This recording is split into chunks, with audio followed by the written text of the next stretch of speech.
Hello, in front of me I've got NOKIA XR21. In this video I'll show you how to add internet speed indicator to status bar.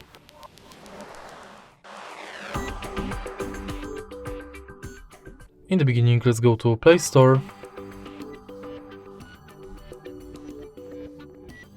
and search for Internet Speed Meter app.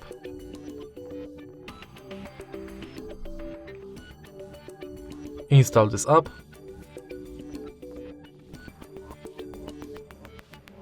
and now open it. Allow and scroll down the notification bar. Internet speed meter should be added to status bar shortly. If you find this video helpful, please leave like, comment and subscribe.